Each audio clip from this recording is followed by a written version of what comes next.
আসসালামু আলাইকুম। আশা করি সবাই ভালো আছেন। আলহামদুলিল্লাহ একই দিনে টার্কির বাচ্চা ও চীনা হাঁসের বাচ্চা পেলাম।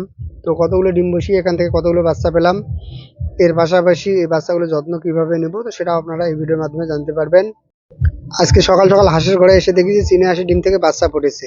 তো এটা দেখার পর এখান থেকে চলে যাই, মানে পাশে একটা টার্কির ডিম দিয়ে মুরগিকে বসানো আছে, তো সেখানে গিয়ে দেখি যে সেখানেও টার্কির ডিম থেকে বাচ্চা ফুটেছে। এই মুরগিটাকে ২ ধাপে ডিম দেওয়া হয়েছিল।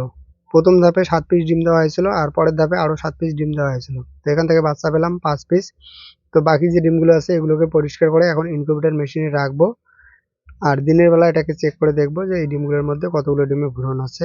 আজকে একটা চীনা হাঁস বিক্রি করা হয়েছিল। তো যেই ভাইগুলো এই চীনা হাঁসটা নেওয়ার জন্য বাড়িতে এসেছিল, তো সেই সময় আমি বাড়িতে ছিলাম না। পরবর্তীতে তাদের সঙ্গে রাস্তায় দেখা হয় আর সেখানেই কথা হয়। তো এরপর যখন আমি দুপুরবেলা বাড়িতে আসি, তখন আমার প্রথম কাজ হচ্ছে চীনা হাঁসের ডিম সংগ্রহ করা।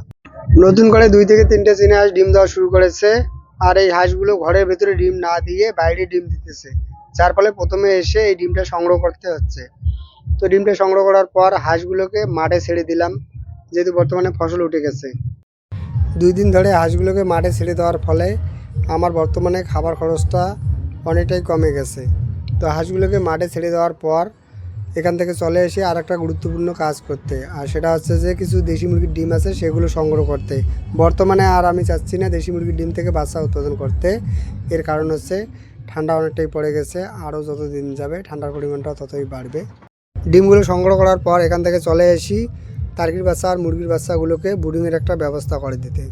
যেহেতু হাঁস অথবা মুরগি দিয়ে এই বাচ্চাগুলোকে ব্রুডিং করাবো, তো এই জন্য প্রথমে এর আগে আপনারা দেখেছিলেন যে এই ঘরে কিছু দেশি মুরগির বাচ্চা, টার্কির বাচ্চা, মুরগি সহ এখানে ছিল, যার জন্য ঘরটা অপরিষ্কার ছিল। তো সেটাকে আমি প্রথমে পরিষ্কার করে নেব। যদিও বাচ্চার পরিমাণ অনেকটাই কম, কিন্তু ঠান্ডার পরিমাণ যেহেতু অনেকটাই বেড়ে গেছে, তো সেই জন্য চাচ্ছি সঠিক উপায়ে বাচ্চাগুলোকে ব্রুডিং করতে। প্রথমে সম্পূর্ণ ঘরটাতে কাঠের গুঁড়ো ছড়িয়ে দিলাম, এরপর একটা পাটের বস্তা বিছিয়ে নিলাম। তো এই পাটের বস্তার উপরে বাচ্চাগুলোকে খাবার দেব। এই ঠান্ডায় হাঁসের বাচ্চার সমস্যা না হলেও টার্কির বাচ্চার সমস্যা হতে পারে। তো এর আগে একটা মুরগিকে একটু বেশি পরিমাণে বাচ্চা দিয়েছিলাম, যার ফলে আমার একটা বাচ্চা ঠান্ডা লেগেছিল। সেই ঠান্ডার সমস্যা এখনও দূর হয়নি। এখানে হাঁসের বাচ্চা আছে ৮ পিস আর মুরগির বাচ্চা আছে ৫ পিস, এই হচ্ছে টোটাল ১৩ পিস। তো আশা করি একটা মুরগিকে যদি দেই তাহলে কোনো রকম অসুবিধা হবে না। কিন্তু আমি চেয়েছিলাম যে হাঁস মুরগি দুটোকে একসঙ্গে দিয়ে একই ঘরের মধ্যে রাখতে, কিন্তু পরবর্তীতে দেখি যে হাঁসটা কিন্তু মুরগিটাকে প্রচণ্ড বিরক্ত করেছিল, যার ফলে পরবর্তীতে আমি সেটাকে বের করে দিই।